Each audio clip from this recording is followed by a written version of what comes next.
everybody. Welcome back to the Your Project Shepherd Construction Podcast. I'm your host, Curtis Lawson, and if you're a regular listener of this show, I know that you've heard me say this before, but I'm going to keep saying it because it's so important. Here at Shepherd, we teach that every successful project has 4 key components, which are represented by this simple child's drawing of a house that you'll see on your screen if you're watching the video. And if you're not, just try to imagine that. Imagine like what a 4-year-old would draw for a house. Just 4 lines.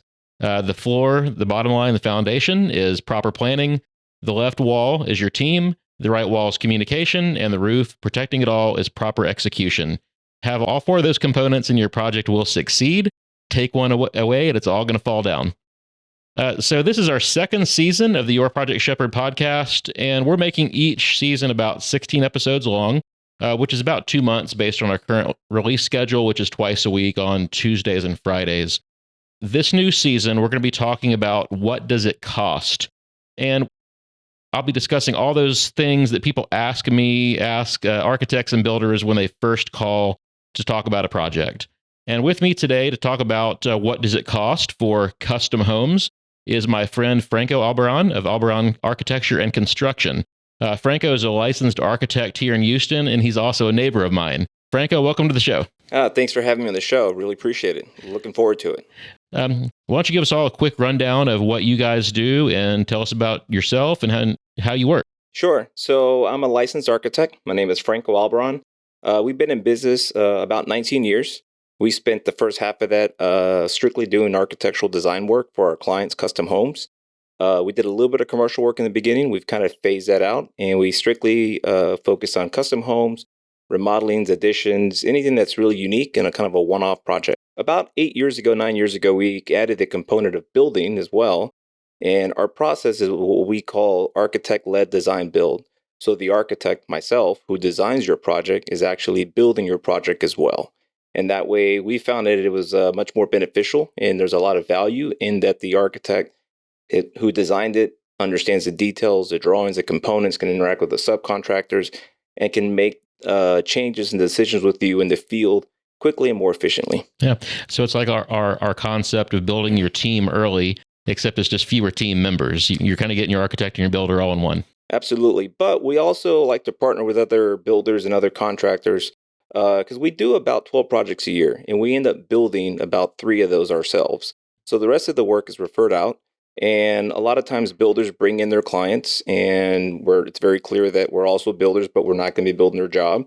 But we like to work with those builders because we come from a buildability point of view, and that we will make sure that what we design can get built within a budget and within a time frame that makes sense for everybody. We don't like to be the architect that has a lot of great ideas, but yet somehow is going to be over budget or very difficult to build. And that can be a big problem. So you guys having the firsthand knowledge of how things actually go together in the field and not just the theoretical knowledge is a big plus, right? Absolutely. I tell the team members all the time that, look, whatever we design, we're going to be responsible, probably, or someone else. And that's a huge responsibility. And we want to make sure that when our clients are retaining us, that we're able to give them that service and that value to them and their builder. Because as a team member, we want the builder to succeed, because if he succeeds or she, then the project will succeed. And the happy client, it's great for the team all the way around. We're very collaborative effort on our work. I guess if you're like me, you probably get a lot of calls from people. And one of the first questions they ask is, how much do you charge per square foot? Right. So how do you answer that? First off, that's a great question. I think it's a great opener, a great conversation piece to start the conversation. I don't let that really guide too much of the conversation. I typically, what I tell my clients is like, look, we price projects, and then when we're done with the budget, then we divide it by the square footage of the house, and then that gives us a number. And that's kind of how we figured out price per square foot. But really, we look at projects and say, okay, what are you trying to build? And what is part of that budget? For example, if you're going to build a pool, is that part of that budget, or is it pool independent? Because, the pool, if you're doing price per square foot, and all of a sudden your cost really goes up. Yeah. But if you're just building a home, and it also depends on the components that go into a house, we tell them there's kind of a minimum standard that we kind of would anticipate as a starting point for a conversation. Not so much to drive the cost up, but rather say, look, based on our historical projects in the past, all of our data and knowledge, this is what would be an entry point, and then you can definitely go up from there depending on your preference and what you want to put into this house. But trying to compare a cost per square foot between two builders is almost impossible because you don't know what one's including. Like you said, a pool, Exactly, landscaping. Some builders leave out the appliance package. I mean, there's a lot of different things that you might include that other builders don't include. Yeah, absolutely. So I went back, I was listening to some of the podcasts of some of your guests you had earlier, Jeremy McFarland from Brick Moon Design, and he kind of equated it to kind of like buying groceries. He says, depends on what you put in the cart. Yeah. So the way I look at it is a price per square foot is a unit of measure that we use to build, but it's not really what should be guiding the project. Now, we purchase things on a price per square foot, tile, drywall, quartz countertops, things that those items are bought in that unit, but it's very hard to equate it because I tell a client, your kitchen is your most expensive component of the house. You got cabinets, you got plumbing, electrical, mechanical, you got paint. Every trade. Everything is in there in that, say, 15 by 18 or 15 by 20 space. But yet you go to a bedroom, you got walls, drywall, maybe wood floors, probably going to be some carpet, depending. So it's like that is far less people involved there than it is over here. So a kitchen might cost $800,000 a foot, but to build out that room over there might be very inexpensive. Yeah, and like an outdoor kitchen. Oh, yeah. Which most people don't even include the outdoor kitchen in their square footage. Exactly. That outdoor kitchen could be $20,000, $50,000, $80,000. Yes. It's not even part of the square footage, so to speak. Yeah. So one of the things I've noticed is that when I started my career early on, so I started practicing about 25 years ago, and patios were patios. They weren't very elaborate. I mean, maybe a screened-in porch. Concrete slab and a roof, maybe. Yeah, at the best, you'd have some sort of a stone tile. But now our patios are outdoor living. Now they're really outdoor living spaces. Mm-hmm. They're unair conditioned. Some might be air conditioned. There's going to maybe screened in. There's going to be a countertop, maybe a sink, a bar, a TV. You're going to have a wood ceiling, or you're going to paint it. You're going to stain it. So then all of a sudden, this now becomes really the cost of a living space versus an outdoor space that isn't really equated into that price per square foot because it's not considered air conditioned space by HCAT standards, so to speak. Yeah. Less so, but also even your front porch. You got a big front porch with tile, gas lanterns, stained wood ceiling, all that stuff. Again, that non-square footage space costs more to build than a bedroom does. Exactly. And oftentimes that's a great example because let's just say the house is raised, it's in the floodplain or you're in the heights. Then what is holding that up? Is it going to be just wood, or is it going to be made out of brick or concrete or CMU block to sustain the weight of whatever look you're going for? So then the cost to build that is very expensive, and it might only be an 8 by 10 or 10 by 10. Yeah. And so there's a lot of different things to kind of keep in mind. And when we work with our clients, we like to educate them throughout the process about what things cost and really kind of what things mean in terms of buildability and also what's available. You might have a really great idea, but if you can't get something for 6 months or 8 months or even a year, then you kind of have to start, thinking of other ways to kind of achieve that same look. Starting with what can you spend or what do you want to spend? What can you afford to build is really the better way. It's like the price per square foot is a good way to start the conversation, maybe just to see if you're in the same ballpark as the builders that you're talking to. Right. But beyond that, I mean, that's really, to me, all it is a starting point. Absolutely. Beyond that, it has to be, hey, this is our budget. What can we achieve for this budget, right? Right. And oftentimes, as I noticed in our practice, it's not so much what they can afford as much as what they want to afford. Right. I tell my clients is, you may not want to purchase a $80,000 appliance package in your house. You might decide, I don't need that. I can do with far less than that. And that's fine because the appliance package is a great example. It can double, and that doesn't really affect the house in any way structurally. It's just it's a package. It's a feature that just adds a lot of cost to a project that maybe doesn't need it. I mean, if you're a cook, and you really cook a lot, that might be important to you. Yeah, but if you're somebody who says, we mainly grill on the weekend, do all these things, then maybe you do that. You take that money, invest it somewhere else throughout the house. Yeah. Recently, we've had a lot of issues, and it's settled down some, right? But we've had a lot of issues with market volatility, right, in building materials, especially lumber. I mean, it went from $300 something bucks a board foot to $1,600 a board foot, and then it's back down. I'm not sure where it is today, but it's back down pretty close to where it was before all the pre-COVID, right? Sure. So market volatility can even swing that price per foot a very large direction or amount in each direction, right? Absolutely. A great example is also like appliances have chips in them. There's a chip shortage, so then that caused a delay and caused additional pricing. And so really, I think that the best way to look at it is that you can price it. You can put a number sign to that category, that line item. But then we actually go purchase that, and you actually now need that material. There might be additional cost involved. Lumber is a great example. Also quartz. It might be that the product you pick out is, let's just say it's not trendy. And all of a sudden, over the course of 6 months you're building, that material becomes very trendy. And for some reason, supply and demand, there's more demand for it. So the cost is going to go up. So then that might cost more than what you had initially budgeted for, or you maybe look at something else. Mm-hmm. But I think part in budgeting is to give yourself some contingencies within that budget. And by that, I mean, let's say you get so like when we build a project, we look at the budget and we say, okay, at all the projects we work on, these tend to be the categories that tend to maybe get a little more inflated because people add to them or they kind of splurge in certain areas. And I'll use one as an example is going to be electrical. Doesn't sound like a big deal, but oftentimes they might say, you know what, we didn't consider this, but we really want to add lights to the staircase.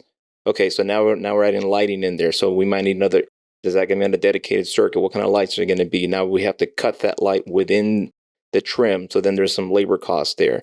So what we often do is we add some additional contingency within that line item and say, okay, this is the bid from the electrician, but based on our experience, you might add more lighting or certain components to your project, and we're going to put this money here. Now, that doesn't mean we're going to take the money unless you use it. Right. And if you don't use it, you get to use it somewhere else in the project, or it's just a credit back to you. What are some other areas besides electrical that you find are common areas where you need to build in that extra contingency, or things that people often add? Framing. Framing's a good one because we did a project a few years ago in West U. We had some third floor attic space that was left over. We knew we were going to use some of it, we didn't know to what extent. And they ended up using a good part of that attic space. And then when they built it out, we had to actually do some re-engineering because of some of the components that we ended up moving around to accommodate the aesthetic they wanted. And so then that, so we learned, okay, that. And then the other thing might be, it's funny, but it's shampoo niches. So in our framing package, we actually allow a number for framing those shampoo niches because no one knows where it's going to go or how it's going to look until we pick out a tile, because we like to make sure the tile can course out with everything. And so then we make these niches, and then we anticipate ahead of time, this is where it's going to go. We might be working with an interior designer. And then once we know the pattern, we lay it out in our CAD software, and then we can tell you exactly where everything's going to go. But trying to translate that information on a framing stage to pass an inspection 3 months before you install tile, there's a lot of forward thinking. Yeah. And there's also certain things that people, no matter how well you draw it out on paper and try to envision it, it's not the same until you're standing in the room looking at it. Like on paper, they may say, oh yeah, that 14 by 20 shampoo niche in my shower is fine. But in person, they go look at it and they're like, no, I need all the way down the wall, 5 feet long, 20 inches tall. And so you're reframing it. And guess what? The framer is going to charge you for making another trip to do that. It's right. Just, it's extra cost. Or you've already installed, maybe at this point, you've already gotten as far as hardy or whatever your moisture barrier is going to be there. So right. Now you have to take that out, reframe it, redo it. Maybe you might have to move some plumbing lines. So there's a lot of things to consider as you're building. And these are the things that we tell our homeowners. So we have a whole list that we would ask our clients and say, these are the questions we're going to ask you throughout certain parts of the process and the phase, so we can then build it for you efficiently as possible. I don't give them everything up front, because if I gave them every single thing they had gone to decide on, they probably wouldn't build a house. They'd just walk away. I think people see new construction homes on the market, and I'm talking about like infill new construction. So like a new construction in an existing neighborhood. They see a spec house on the market and they're like, oh, I can afford a new house.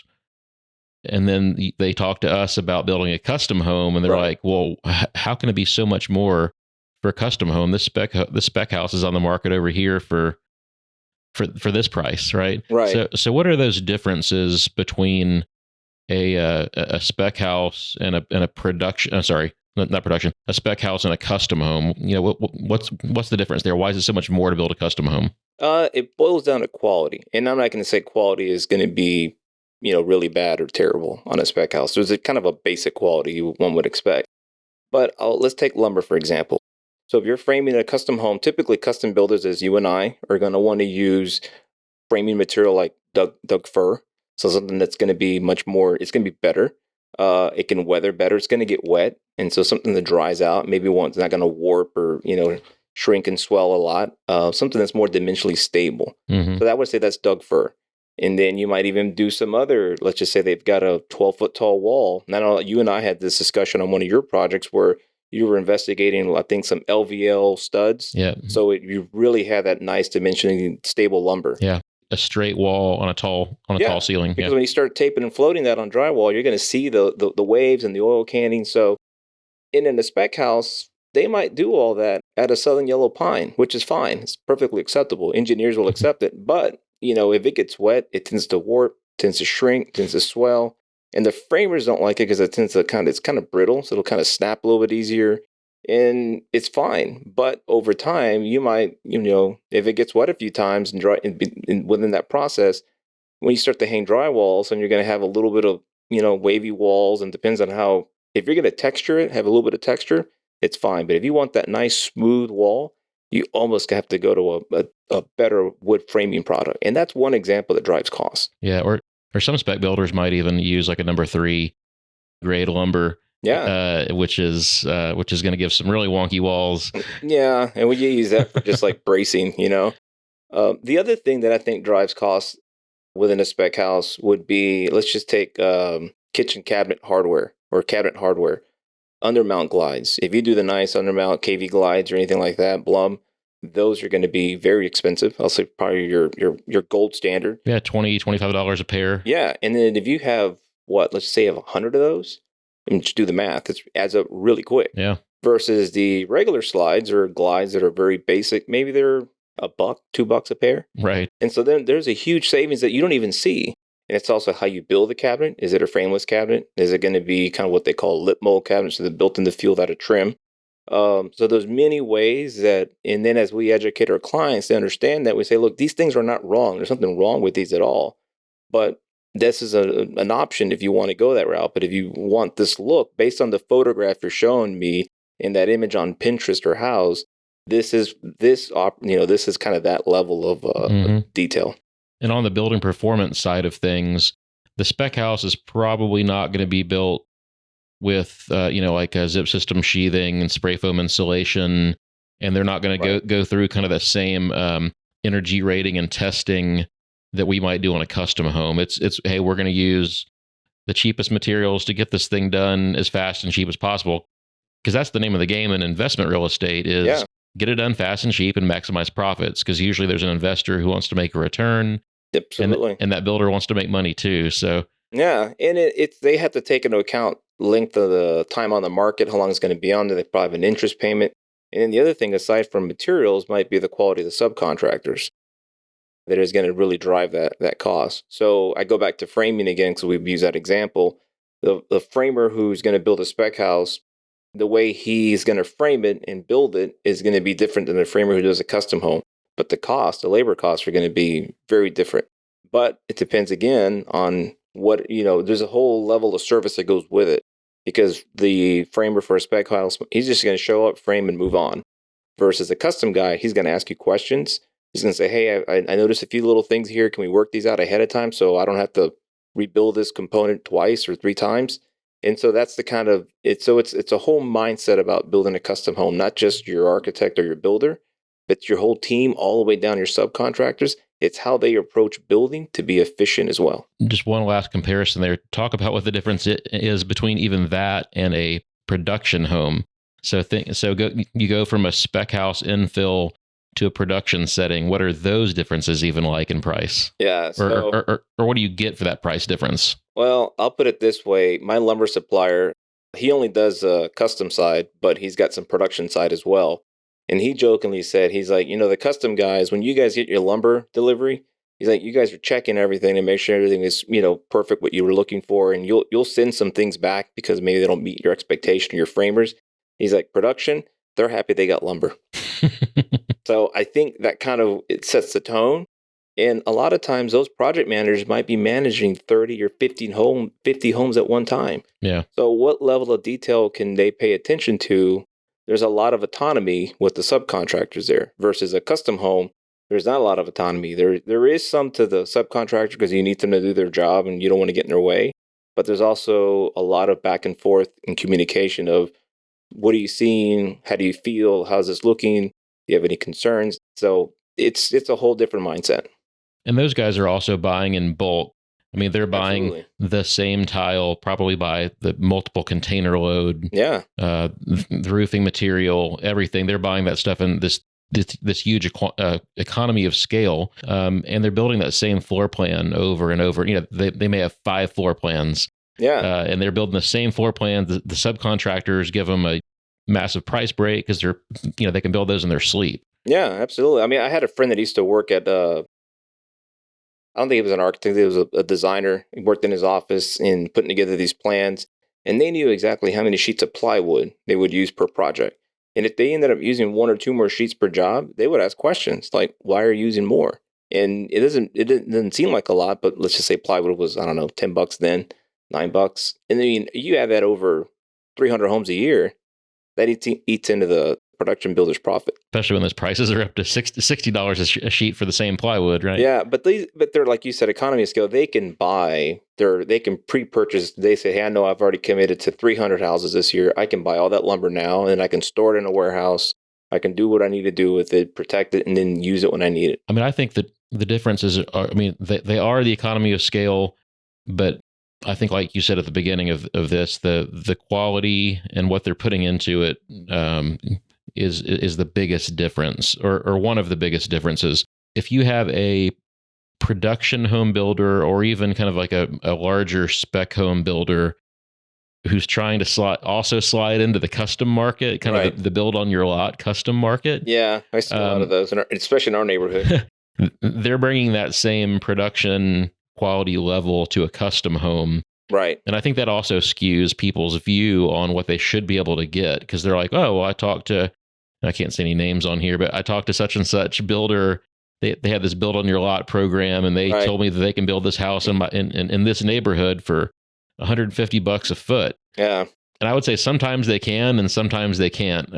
In fact, I took some pictures and video today on a job site. I actually posted a couple on LinkedIn the other day. I think you saw, and it's about a $2 million house in Bel Air, Texas, which is a few blocks away from here. And this is a national, or regional at least, production builder who's kind of gotten into this build on your lot market. And the whole house is sheathed with T-ply, thermoply, basically a waxy cardboard. I've seen that. Sheathing. It's got the cheapest possible vinyl windows that you can buy. Yeah. And I was over there today snooping around, taking some photos because I can't help it. And just the quality work that goes into that is absolutely horrendous. I was in there watching the trim carpenters run door casing, and I'll post some videos of this soon. But none of the miters come together on the corners, and if they do, they're like askew. And not with the painter can sand that out, right? Yeah, that's what I said. That's what we call like good enough for the painter. Right. Yeah, the painter will fix it. Use some caulking. Yeah, exactly. Putty's your buddy. No, and so I think really what it comes down to is that mindset in terms of how you build things. In custom, it's what the term implies. I tell our clients, building custom is like working with an architect and a custom builder. It's like having a suit or a dress made to your liking. You pick up the fabric, it's put on you, the measurements are taken. The inseam, everything is cut to fit you and to make you look the best as possible within that realm.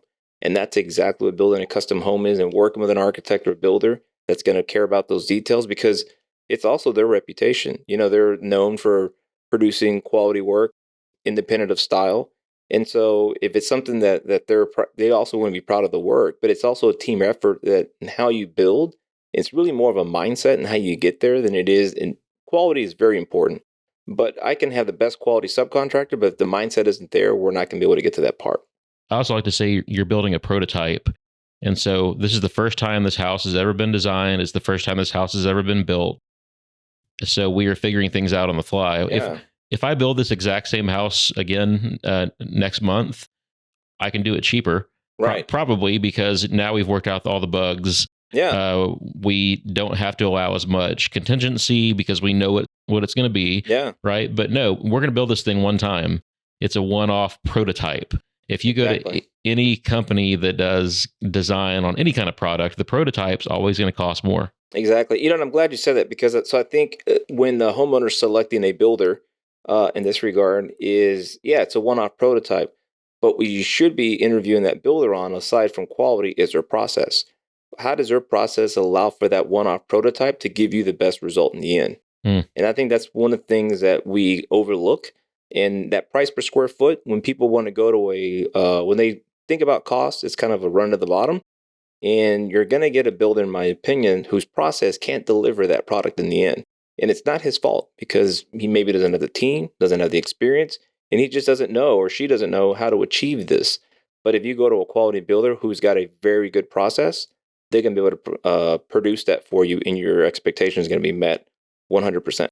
So shifting gears a little, in addition to the actual cost of building the home that we've been talking about, what are some out-of-pocket expenses that people should expect to incur even before they ever break ground? Because a lot of times you'll have, several months, maybe 2 to 6 months or more before construction starts, which means probably before their bank loan kicks in, right? Where they're paying out of pocket for, architecture and what else? So architectural fees would be one. Engineering fees, and engineering can vary. By that I mean you'll need at least a structural engineer to design the foundation and the framing plans. You may need civil if you're going to have any sort of a drainage on your property, or you live in the floodplain and you're doing something a little unique. And then little unique doesn't mean anything crazy. City of Houston is really kind of cutting. They're being a little more restrictive about building in the floodplain. So there might be some of that to consider. The other thing to consider might be, are you going to hire a building performance consultant, someone who's going to make sure you achieve the energy efficiency that you want within your house? Other things would be MEP engineer. You don't need it in residential, but maybe we had a client who had really bad allergies, her and her son. And so they hired a mechanical engineer to design their system. It was all sheet metal construction for the ductwork, very expensive, but it's what they needed because otherwise they wouldn't be able to live in the house. So that's something to consider because that's not something that's standard on a typical project.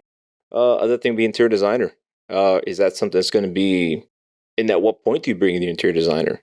We prefer it to be sooner rather than later. So we're not having to undo a lot of what we've already done. So there's a collaborative effort there. And are you going to hire a landscape architect? Maybe a pool designer, lighting designer. Yeah. There's a lot of people who can get involved in the process. But I think if you hire a very good architect, they can take some of those components and they can design some of these components and maybe they can execute them. And a lot of times you can get some very quality subcontractors. Like my landscaper is a great example. He's don't necessarily need a landscape architect, but we can design some outdoor living spaces, and then he's able to kind of back into it and tell you based on his experience and what he's done and how he builds things. He'd say, okay, we can do this and that and the other. And then I do have a friend who's a landscape architect, and sometimes I'll run things by him. He's like, yeah, you hit the nail on the head. He's that's exactly how I would do it.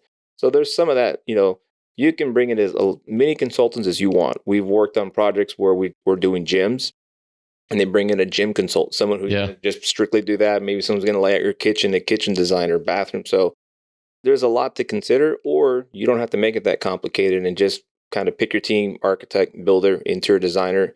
And if you have 3 very good people who can collaborate, you'll be able to, I think, get everything, kind of find a solution to everything that comes up. Yeah, then there's those small costs that kind of add up, like a soil test, a geotechnical surveys. You might have multiple surveys done, different types of surveys.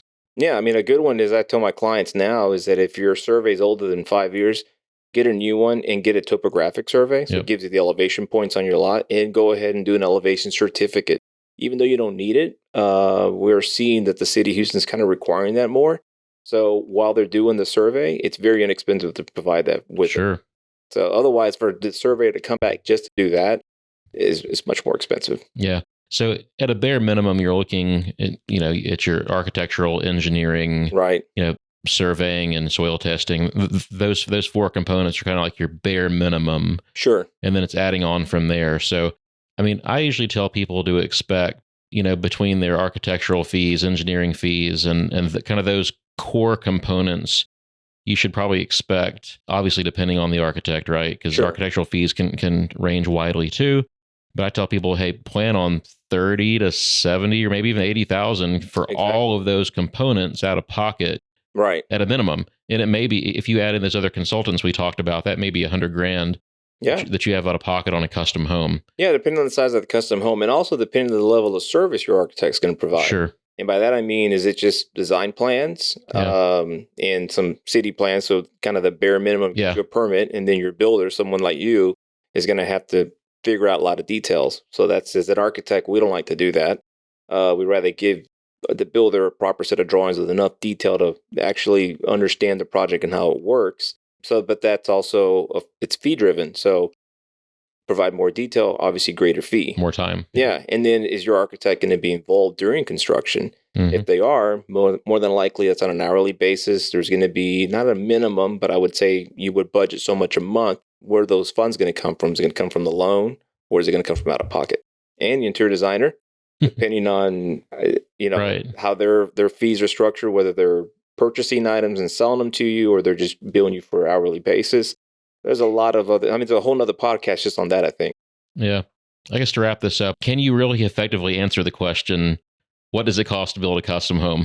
I think the answer is yes. You can, the answer is going to be that there's a lot of variables that go into it, but there is a starting point. And I think for a custom home, I know we didn't really touch too much on it, but I would say in the Houston market, you would probably start at about $275 a square foot and go up from there, in my opinion. Now, if you build it in the floodplain, maybe you're looking at $300 and up. So it's but a lot of that, again, back to the analogy of what goes into the basket in the shopping cart. What's in the bag of groceries? We know it's salmon, but is that salmon now organic and coming from some other stores? And wild caught Alaskan salmon or farm raised Norwegian, whatever. Or is it farm raised somewhere in a lake in Texas? So a lot of those components drive the cost, unfortunately. Yeah. So the key is for the consumer to understand, kind of what's included in that price per square foot that they're getting from builders. And then more importantly, just keeping in mind that is a rough initial guide number. We've actually had people come back to us after design, and I hate that this happens, but they come back to us and they're like, you said we could build for $300 a square foot. Now this is $350 a square foot. I'm like, well, yeah, you added in the $15,000 built-in pizza oven in your kitchen. And exactly. What do you expect? Well, yeah. And I think, again, those are great. So those are things that I tell my clients, like they affect costs, but they don't affect the build of the home. And by that, I mean structural components. We always like to tell our clients, let's build the best thermal envelope for you that's feasible, that you want to afford, because I can't come back and fix walls and windows and roofing and things. I can come back and maybe in 10 years and maybe remodel a bathroom, upgrade a bathroom because you have little ones and you want to do something nicer a little bit later. We can do that. But the kind of the jewelry, the house jewelry, that's usually the stuff that I'll say can be replaced. But the components that make up a home, again, thermal envelope, walls, foundation, roofing, those are the things that we can't come back and redo. And so we rather build those as to the best that we want, that the client wants to. And we educate them along the way to make sure they can make a great decision about them. Yeah. Things like appliances and light fixtures are easy to replace. Yeah. Just pop them out, pop them back in. I'd rather much do that than say, hey, Franco, now we want to change out that set of windows and put in this magnificent sliding glass door or whatnot. It's like, well, that would have been a lot easier to do that. Yeah. 3 years ago when we were here, now we have to re-engineer a beam, rip things out, and then are you living in the house? Because if you are, it's that adds a whole nother layer of complexity to that. Yeah, I think people have to be careful also not to kind of trick themselves into believing something that's not realistic. So, for example, if 3 builders are giving you prices of, hey, we start at $275, $300, $325 a square foot, right? And then a 4th guy comes along and says, no, I can build that for you for $200 a square foot. people want to believe that. They're like, man, I know there's somebody out there that can build it for what I want to spend. I can feel it. I know it's true. Yeah. Right. And so they trick themselves into believing that. And then they get what they, well, you know what? My wife and I recently, we purchased a new vehicle for her. So we did our research. And yeah, you can find it less expensive. But then you go look at what's available at that price point. It's not really what you're looking for. In terms of, there's a basic package to it.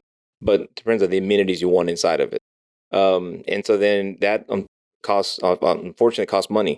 So then you have to be realistic about what am I getting for that price. And a lot of times I tell people, go and tour these houses or go look at some of these projects under construction and see what the builder's providing. Because if he has a clean job site, more than likely, he's someone who's going to take safety into account, but also that tells you his process and how he builds.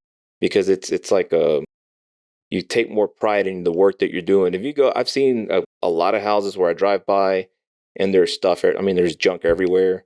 And I just think to myself, if that's the outside of the house, what is going on in the inside of that structure that I can't see? And is that reflective of the quality that's going into the home? Now, I'm not trying to talk bad about, dirty job sites, because they all get like that from time to time. But the point is, there's a lot that goes into it other than just, that's what that price per square foot equates. It's kind of a loaded question. There's so much that goes into it. But there's no magic formula to get the same thing for cheaper. You can't expect to buy a filet mignon for the price of a Big Mac. No, of course. Yeah. Well, maybe, but where did the filet mignon come from? How long has it been sitting out? Right. I think part of it is also, it comes down to, it's either going to be size, so quality, or scope. And by quality, I mean to what level are we building? And by scope, I mean how big. So if I have a client that says, I've got $2 million to build a 4,000 square foot house, then I'm like, okay, that's a great quality. There's a great quality for the amount of scope. But if I have to then double that house or take that 2 million, they say I have $1 million for a 4,000 square. Now we cut the quality in half. And that goes into everything that is me as an architect, how I design. I'm not going to do these large, expansive openings with a lot of glass and multi-slide doors. We might do something a little bit simpler. We may not have big, broad overhangs with wood soffits underneath it that are staying out of Ipe wood. We might something that maybe it's pine, it's going to get painted. There's a lot of that. We may not do stucco. We might be going to another product like a hardy panel or, So, and we may not do flat roofs. We may have to go to a pitch roof with a shingle or something else. Because, at that price point, we can do so much more, but it just comes down to scope and quality. Yep. Well, I think that's about all we have for today. And yeah. I really appreciate you coming today and being with me. Yeah, I appreciate it. Before we close, go ahead and tell everybody how they can contact you, your website, the social media, all that kind of stuff. So you can find us on the web, Albarran Architecture and Construction. You can also find us on Facebook and on Instagram. And, you Google us, you'll see our homepage there, and it gives you all the information you need. And look forward to, hopefully hearing from some of these folks and also working with you in the future. And thanks again for letting me be on the podcast. Yeah, thank you. We'll be sure to link all your information on our show notes and on the YouTube notes so people can find you. And if you're in Houston and you want to build, definitely put Franco and his team on your list to interview and see if they're a good fit for your project. And thank you guys for joining us again today on this episode of the Your Project Shepherd podcast, the start of our second season. We hope that you get some valuable information to help you make the right decisions in your journey to build, remodel, or buy a home. If you have any questions about this topic or anything really, you can email them to me at podcast@yourprojectshepherd.com, and we'll discuss those at the end of each season. I hope you'll join us again next time. Bye-bye.